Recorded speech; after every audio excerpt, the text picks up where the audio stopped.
وعلى بركة الله هنبدأ الشوط الثاني من الملحمة الكروية والكلام الكبير قوي بين فرقتين كبار. الله أكبر الله أعظم، أذان العصر، وإن شاء الله تكون مباراة ممتعة ومفيدة للجميع. أذكر حضراتكم بنتيجة الشوط الأول وهي التعادل الإيجابي 2-2، وادي كده هجمة في أول اللقاء لفريق بحري اللي من بحري تتلعب، ياخد رقم 7 واحدة كده والتانية، وفي تاكلينج كده اتعمل لكن ما كملتش من الألفي. في تغييرات وتبديلات حصلت حتى في الحكام، حتى في لون التيشيرت. خرج مصطفى عواد ونزل مكانه الدولي وهو دولي رغم صغر سنه وكسر قامته إلى إنه مجرم بدرجة جيد جدا. اتلعبت كده في القلب واحدة والتانية، ودخل أحمد رامي رقم 19 اللي كان لسه قدام حضراتكم ده. قال لك أنا زهقت بقى من حراسة المرمى، أنا عايز أطير في نص السرب، مش عايز أطير في الآخر. كابتن ناصر قال له يا ابني أنت نسر المفضل، طير في الحتة اللي تعجبك. نزل أحمد رامي من حراسة المرمى لمركز نص الملعب، اتقطعت من بدر خطر وادي العرضيه وحلوه قوي قوي، راحت للمجرم رقم 10، عدل على شماله رجع على يمينه، قال لك لا الشمال افضل، وشطه جامده، لكن كان معاها ابراهيم الحارس البديل لسه نازل. تطلع تبقى ضربه مرمى لفريق النصور، وخارج والله تبديل مبكر كده للفريق السوداني، خارج رقم 21 ولسه هنشوف مين اللي نازل. نزل وحش وعملاق ما شاء الله عليه، برج خليفه، هنشوفه رقم كام. وهيلعب ابراهيم النسر الجديد رقم 11 برج خليفه. اتلعبت واحده والثانيه، الدولي رقم 2. اللي ما يعرفش الدولي يقول لك ده لسه عيل صغير، لكن اللي يشوف لعبه يقول لك ده نجم عالمي. دولي وهو دولي، واتخبط كده بالدار ووقف على الكوره. بدر قال لك فاول يا كابتن، مش هلعب غير لما اخد الفاول. والكوتش السوداني الحكم الدولي اداله، قال له يا ابني انت كابتن فريق وكبير، لازم اديك اللي انت عايزه. واتقطعت وخطر والثانيه والثالثه والرابعه وخطر. يا ابراهيم يا ابراهيم يا مجرم، يا ابراهيم يا ابراهيم يا ابراهيم. اول اختبار حقيقي لابراهيم حارس مرمى الاحتياطي الفريق النصور، ويصد ابراهيم. يا ابني اوعى والسور، يا ابني انت يا ابني اوعى من على السور.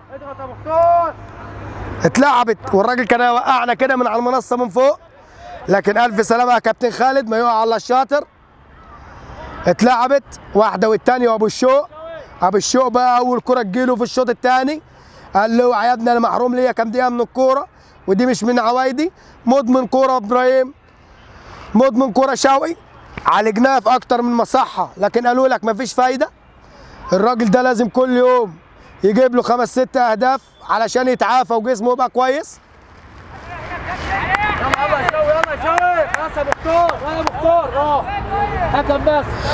وادي مختار والله بيقول له يا كابتن التيشيرتيه واسعه عليا خدها، قال له يا كابتن عيب.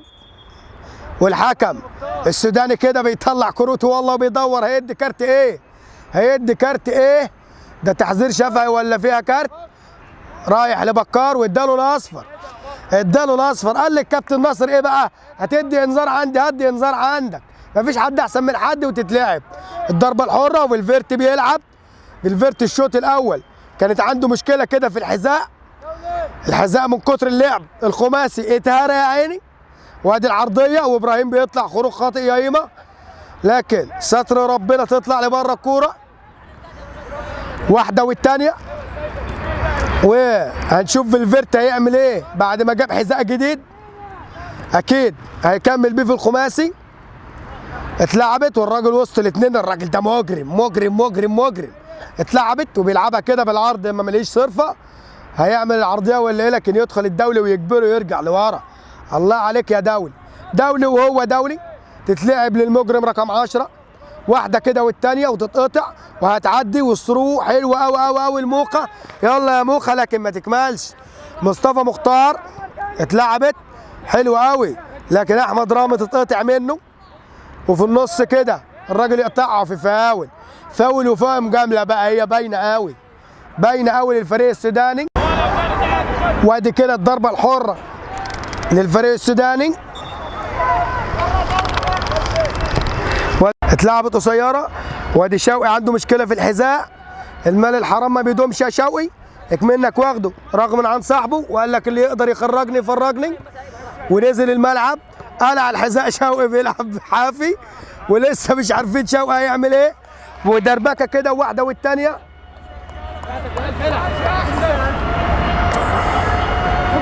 خد الشمال هذا، خد الشمال هذا الشمال بتاعك. طب انزل انت. خلاص حقه من حقه. هتتلعب رمية التماس هيلعبها مختار. وشوقي المال الحرام ما بيدومش يا شوقي. غير الاسترزايه ويا رب تكون وش السعد عليك. والالف الثاني بيجرب يسرق استرزاي، بيدور يسرق استرزاي مين، لكن الراجل قال لك انا واخدها بالطريقه دي يا كابتن. ما هو النسر بقى وعاك والنسر، ودول مش نسر واحد دول نسور.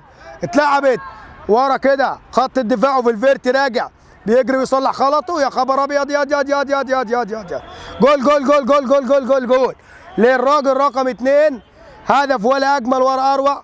الراجل لعبها ورا خط الدفاع في غفله من فالفيردي وتتلعب ويبقى الهدف لفريق الفريق السوداني. طبعا كان الالف غايب عن اللقطه ونزل الالف لتصحيح الاوضاع.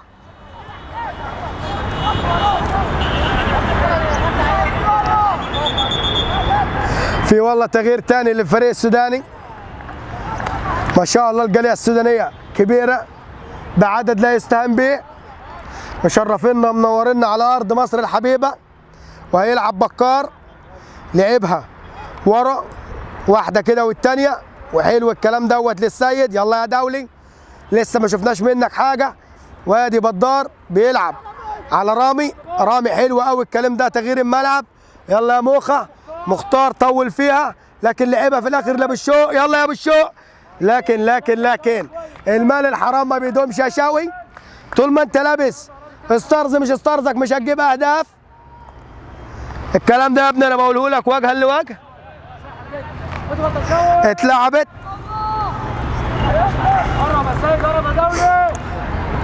هو في الفيرتي غير الستارز. شوقي قال لك اشمعنى انا؟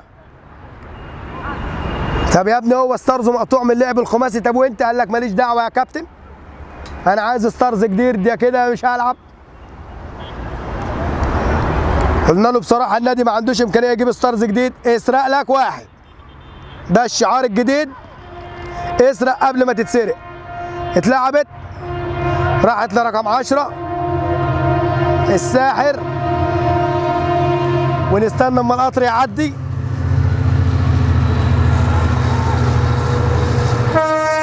حبيبي يا ابو القطوره الف سلامه يا صاحبي. اتلعبت وكانت خطر كده وطلع ابراهيم من مرماها لكن القطر كان ليه الكلمه العليا وراحت لبدر. يلا يا بدار والهجمه لتصحيح الاوضاع لكن استعجل بدر استعجل. اتلعبت ورجعت تاني هتبقى هجمه للفريق السوداني.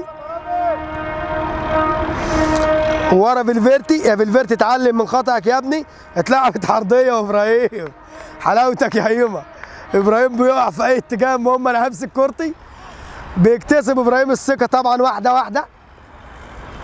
لسه نسر صغير في العيش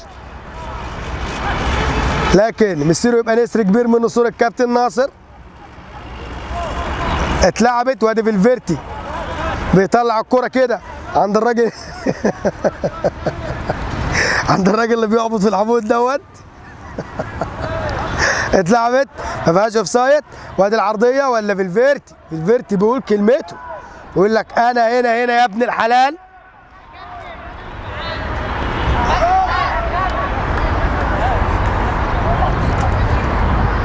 هتتلعب رمية التماس بيلعبوها طويله فعلا جوه المنطقه على حدود ال6 ياردة. وادي بقى بيشيل رامي. رامي مجرم في كل مكان وفي كل حته. وادي ابو الشوق. يلا يا ابو الشوق، عايز يعمل العرضيه كده وحلوه الطوليه قوي قوي، لكن رقم 11 برج خليفه لسه نازل. اتلعبت واحده كده والثانيه، وادي مختار واحده كده والثانيه، واتلعبت جوه في القلب عن مصطفى حسين. وادي الالف كان متاخر خطوتين ثلاثه، وهيعمل عرضيه خطر عند رقم 9. شطه جامده يا خبر ابيض، والعارضه تشيل ويستنى اما الحاج قطر يعدي.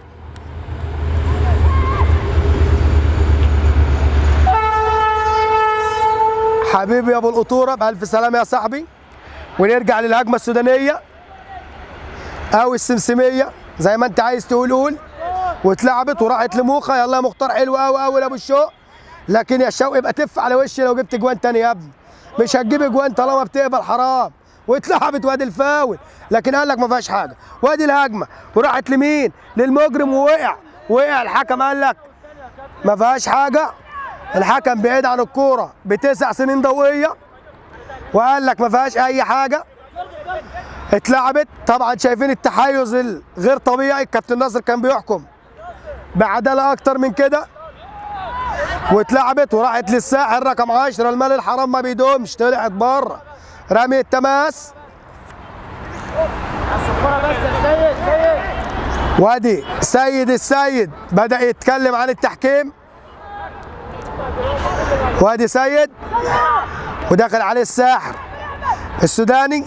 اتلعبت لبدار، بيدور يلعب لمين، حط نفسه في ازمه، عايز يطلع منها وطلع لكن بفاول. وفيلفيرتي طلع وساب مكانه فاضي، بيلعبها في النص بدون عنوان، لكن خدها بكار. اتلعبت سروباص حلو قوي لابو الشوق، والبطاريه فضيت كده على ابو زكي يا شوقي. واتلعبت سريعا كده للفريق السوداني. وادي هجمه خطر خطر خطر خطر. يا رب يا رب يا رب يا رب يا رب تطلع في الاخر ضربه مرمى، ويعدي الحاج قطر. 90 قطر في الدقيقه. اتلعبت لكن بدون عنوان، يقطعها الفريق السوداني. برج خليفه يبصيها الرقم 15. واحده كده والثانيه بالعرض، لكن ابو الشوق راجع يأدي الواجب الدفاعي. الله عليك يا ابو الشوق، قال له مش هتعدي، قال له لا عنك انت، انا هتصرف. خدها الساحر السوداني. اتلعبت لرقم 6. وادي واحده كده في نص الملعب رقم 15. حلوه الهجمه، سروباص جميله قوي ولا اروع. وادي الساحر رقم 10 وتتصلح له وهيشوط وشوطه جامده. يا خبر ابيض يا خبر ابيض، لكن تعلى العارضه. تعلى العارضه هنا، مفيش دائري. المرمى دي ما عندهاش دائري عشان نجيبها من عليه، لكن في تغيير ثالث وعاشر وثامن لفريق بحري اللي من بحري.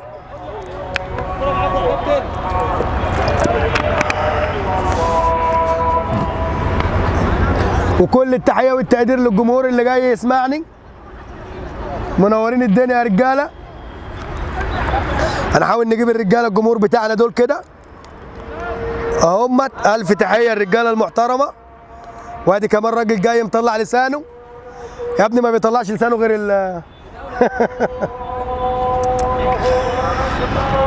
وادي الضربه الركنيه.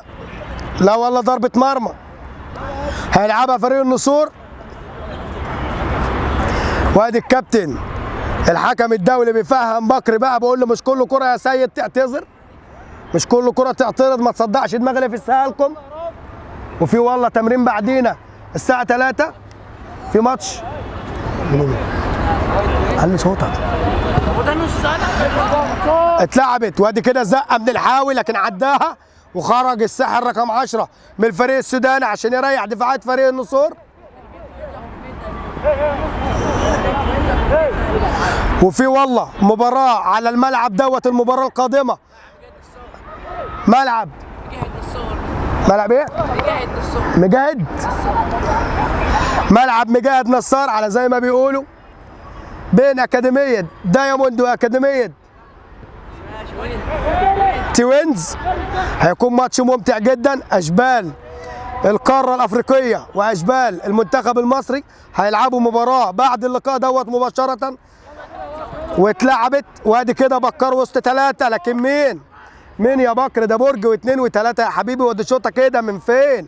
من بعيد يا حبيبي، من بعيد.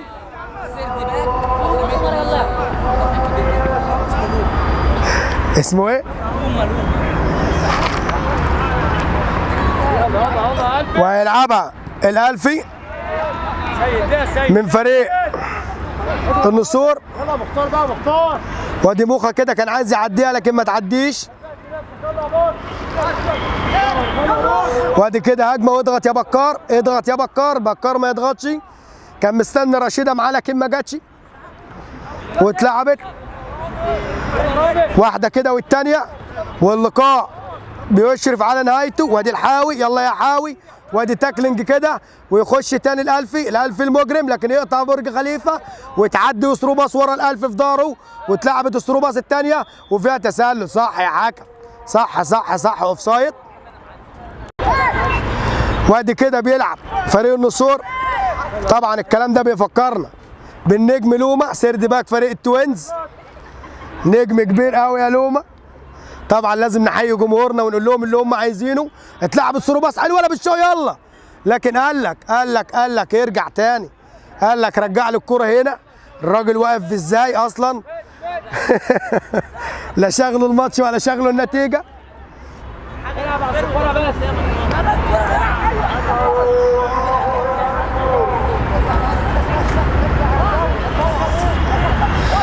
هتتلعب الضربة الحرة.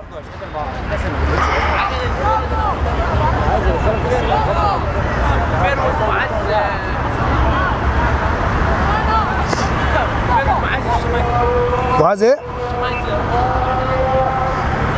وهيلعب اللي خد شرط الكابتنة من الساحل رقم 10، كان عايز يبقى زي معاذ الشمندي بس هيروح له فين؟ وادي هجمة ويمسك الحارس،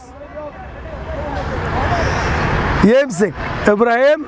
يلا يا هيما، بنلعب في الدقايق الاخيره واتلعبت لسه. والله كده الكابتن ناصر بيقول ممكن نتعشم في الراجل صاحب الملعب في 10 دقايق كمان، لسه هنشوف. واتلعبت لابو الشوق، يلا يا شوقي، وقع واتزحلق بالجزمه اللي جايه من فلوس حرام، واتلعبت لبدر. حلوه يا بدر لكن تطلع تطلع تطلع تطلع. رمي التماس للفريق السوداني او الفريق الياباني، اللي انت عايز تقوله قوله. هيلعب بدار، حلو قوي يا بدر، تلاقي لعب وهو بيتنطط كده لكن عداها الحكم، ويشيل الدفاع لرقم 2. بيرجع وسروباس كده قدام، ومصطفى حسين بيرفع ايده على كل كوره. وادي الحاج قطر معدي، تحس ان انت بتذيع في سيرك او في منطقه شعبيه مش في استادات دولي. هيلعب بالفيرتي، اتلعبت عدت الدنيا كلها وترجع على نص الملعب. الراجل كده مش هيستنى عليك يا سيد. وادي السرول، الفي متقدم في الكره اللي فاتت غلط يا الفي. وادي مصطفى عويس، واحده والثانيه ويقطع. حلو قوي قوي الكلام ده، والراجل يعدي بالكوره. حلوه يا ابني، لعبه حلوه قوي للدولي. الدولي قال لك اغير مكاني، مش عارف اكل عيش في الجبهه اليسرى اما اجي في اليمنى يمكن ربنا يرزقنا. انت يا دولي افتح بدري بس يا حبيبي ورش ميه ومالكش دعوه، وان شاء الله ربنا يرزقك. اتلعبت وادي ابو الشوق الثاني غير مكانه. امال مين اللي في الجبهه اليسرى اصلا؟ وفي والله فاول كده اخيرا. الحكم الدولي السوداني حكم حاجه للفريق المصري من زمان قوي ما شفناش صفاره للمصريين. المصريين هم هيلعب ابو الشوق بالجزمه المسروقه، وهيلعب شوقي. والدولي واخد مكان يا مجرم يا دولي، واخد مكان. لو اتعمل تشيب باص كده من فوق الحيطه وراحت له بقى انفراد لو يقراها ابو الشوق، لكن ابو الشوق ما قراش. الانانيه والجزمه الجديده هتجننه، قال لك بلا الدولي بلا غيره، لازم اجرب الجزمه في التسديدات. لعبها في برج الكهرباء، والدولي والله كان واخد مكان ولا اروع. لو اتعملت له تشيب باص كده كان يجيب منها هدفين في لقطه واحده.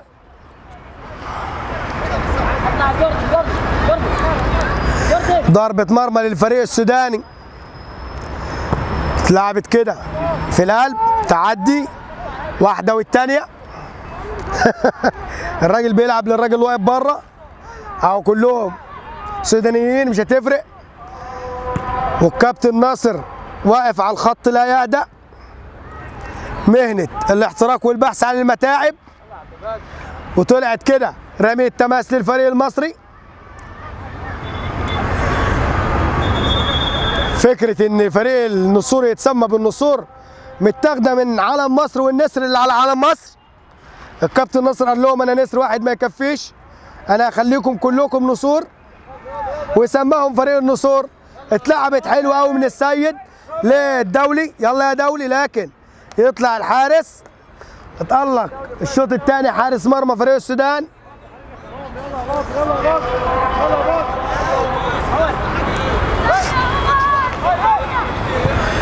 اتلعبت في القلب كده ويشيل الحاوي.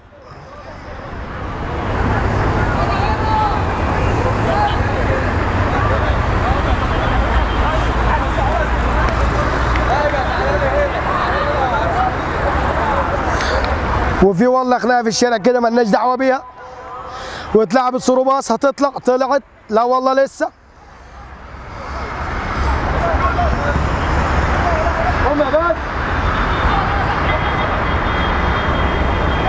اتلعبت المرتده لفريق النسور. اقدم تحياتي لفريق النسور نسر نسر. وده ابو الشوق يا ابن الجزمه الحرام ما بتدومش، والجزمه الحرام ما بتجيبش اهداف. وحلو قوي الكعب ده والدولي بس ما تكملش. الدولي قال لك مش راضيه تمشي ليه ده انا جايب ستارز بعرق جبيني، لكن هي مش عايزاك يا دولي. في مشكله يا ابني، يا ريت لو تصلي يا دولي عشان ربنا يكرمك. والراجل عايز ياخد التيشيرت الحاوي عايز ياخد التيشيرت بتاع الراجل رقم 8. قال له انا معجب بيك، وطالع هيما يسد علينا. الله عليك يا هيما، الله عليك يا ابراهيم. ويغلطوا الراجل وتطلع ضربة مرمى.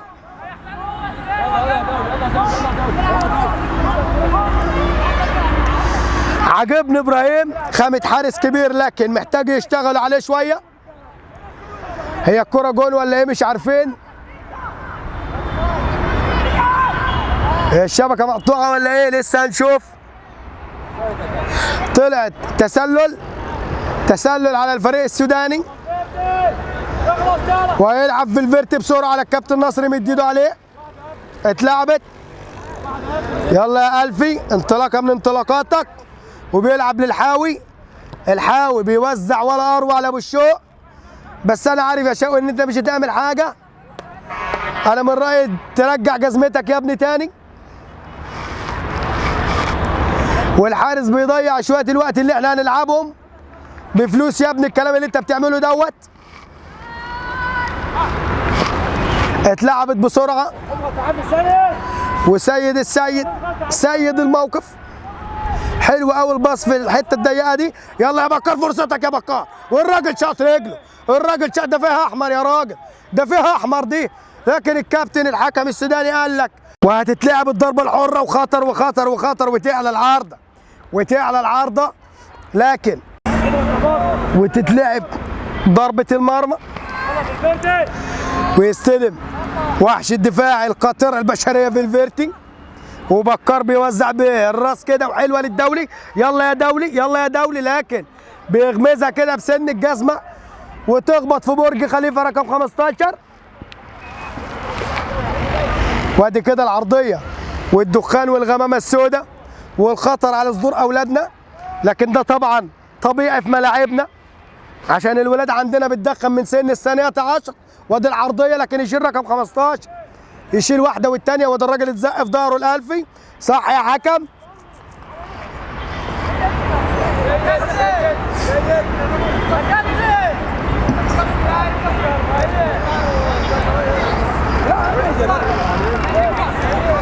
وادي كده الضربه الحره والراجل المحترم صاحب الملعب بيطالب بالتوقيت. قال له بنلعب في الوقت بدل الضايع. لسه الهجمه ما زالت قائمه لفريق النسور. ومين اللي هيلعبها؟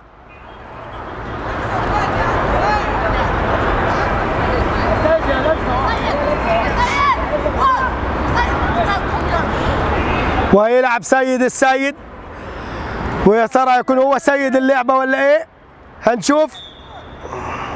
اتلعبت حلوه يا خبر ابيض. العارضه تقول كلمتها. وادي الكابتن ناصر بيطالب بالفينش علشان الفرق اللي بعدين تنزل، والماتش اللي هيتقام هيكون ماتش مميز جدا بين دايموند واكاديميه توينز.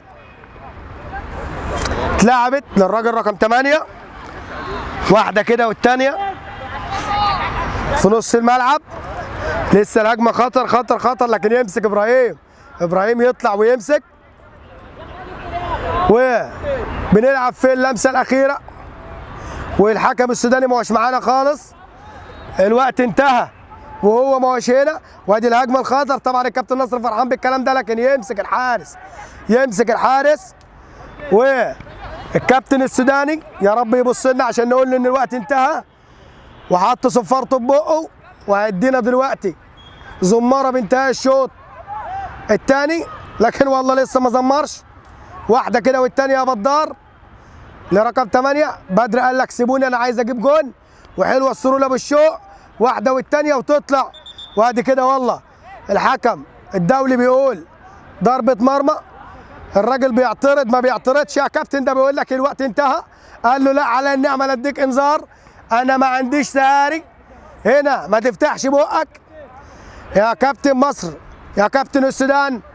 الماتش انتهى، الملعب خلص. طيب يا كابتن، ولا حياة لمن تنادي. قال لك اللي انتوا عايزينه قولوه. واخيرا خد باله ورايه وزماره، وزماره بانتهاء الشوط الثاني والمباراه. اللقاء الدولي الودي بين فريق النسور الفريق المصري وفريق بحري اللي من بحري الفريق السوداني. انتهى اللقاء، وكان معكم خالد فرج. على نلقاكم في مباراه قادمه ان شاء الله.